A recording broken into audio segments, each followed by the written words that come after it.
Do you know that according to Fidelity's 2024 Couple and Money Studies, about 45% of partners argue about money at least occasionally? It might amaze you to also know that about 25% of these couples identify money as their greatest relationship challenge. Hi, I am the Finance Catalyst, and my name is Gabriel. I'm a personal finance coach, a personal finance expert with a wealth of experience within the personal space. Welcome to my special episode of my podcast where we talk about financial matters. We always talk about things that are important to you financially. If you've not yet subscribed to this podcast channel, what are you waiting for? Rate this podcast 5-star. Also go over to our YouTube channel and get to subscribe, and also get others to subscribe as well. So, on today's episode of my podcast, I'm going to be talking about something that I consider very, very important for couples.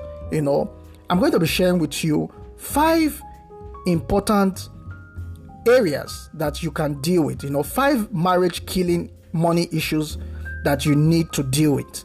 I'm going to be addressing these issues and also giving you some steps on how you can be able to get rid of these issues. Number 1 is carrying old debts into your marriage. Now, maybe before you got married, you were incurring some debts. It could be debt that has to do with your student loans. It could be debt that had to do with credit cards. For some reason, maybe you involved yourself in some sort of debt and you have been unable to clear this debt before getting into the marriage. This can be an issue when you get into the marriage, because now when you are in the marriage, you now start focusing on how you deal with this debt as an individual, because you are not going to involve your spouse in this kind of debt that you have incurred. This is something you have to pay attention to. You don't bring a debt into the marriage and then expect your spouse to be able to deal with that debt. No, you should have had plans and structures in place to ensure that this debt was cleared before even you got married to your spouse. So this is one of the issues that most marriages face. Whether the man or the woman has incurred quite a number of debts before they got married, and then it becomes a struggle. So even if you are coming into the marriage, this has to be a discussion between the both parties. Before you get into the marriage, you should be able to identify what debts you already accrue, and it becomes now a clear conversation between you and your spouse as to, okay, am I going to take these debts into the marriage? Is your spouse willing to help you in such a way that you can have a structure and a plan in place to be able to clear this debt even while you're in the marriage? These are questions you need to raise. These are things that has to be discussed. These are conversations that has to be, trashed out. Because I know when it comes to money, most people tend to be very uncomfortable with discussing about money matters, especially as couples. It's very important to be intentional about this. Don't shy away from having money conversations. This is very, very important to pay attention to. So when it comes to the area of accruing debts into the marriage, it's important that you have this cleared out.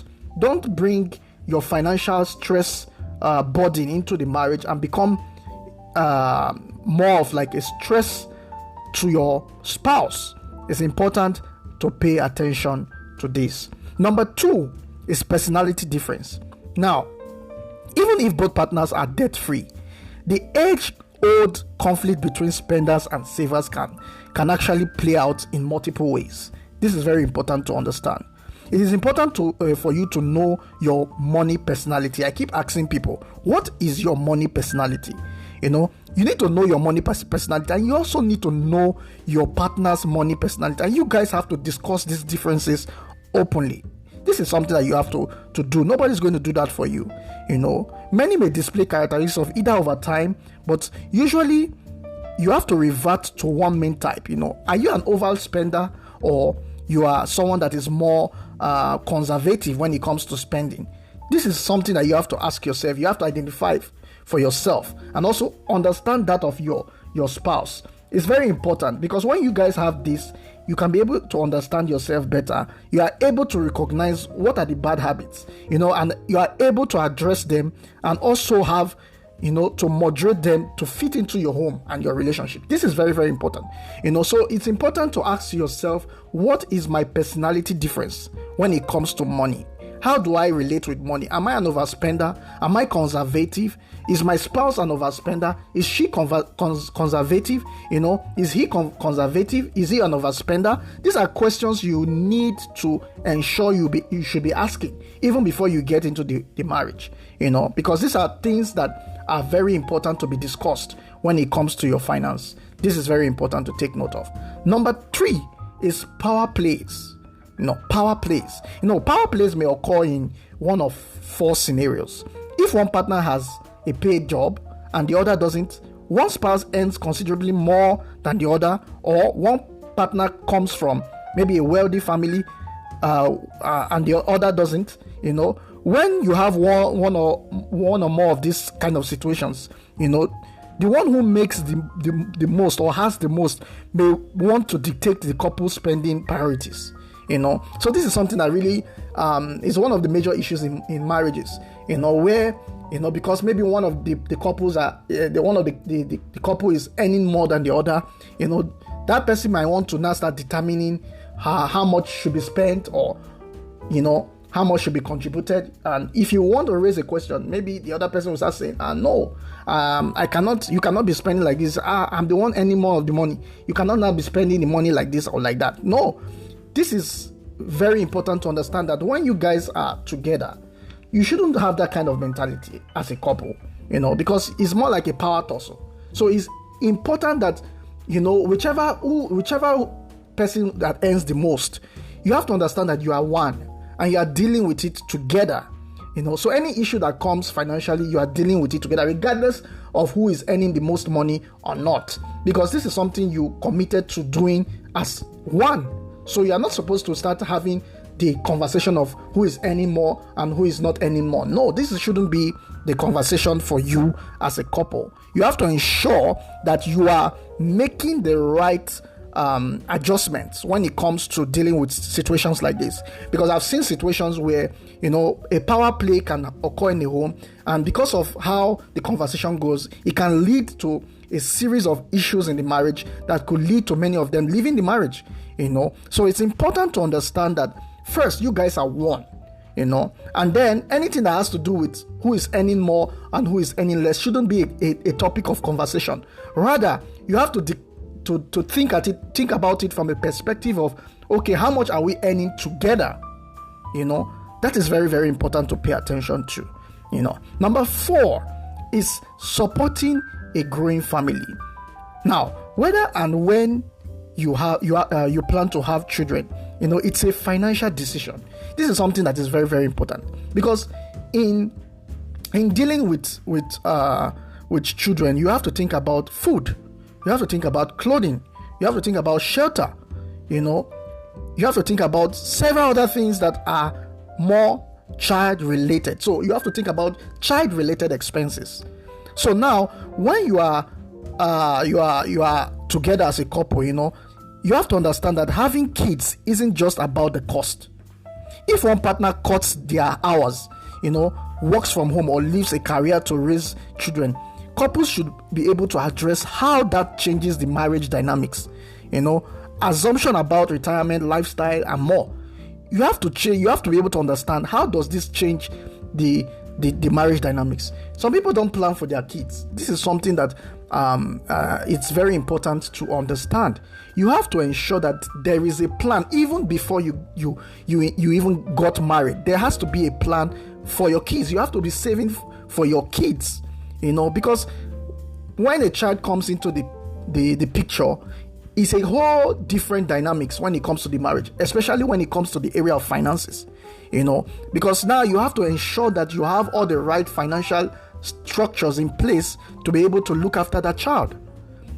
I've seen scenarios of people where they didn't really plan ahead of time for their child, and when the child came in, it became a serious financial burden because they couldn't meet up with looking after the child or taking care of the the financial needs of the child.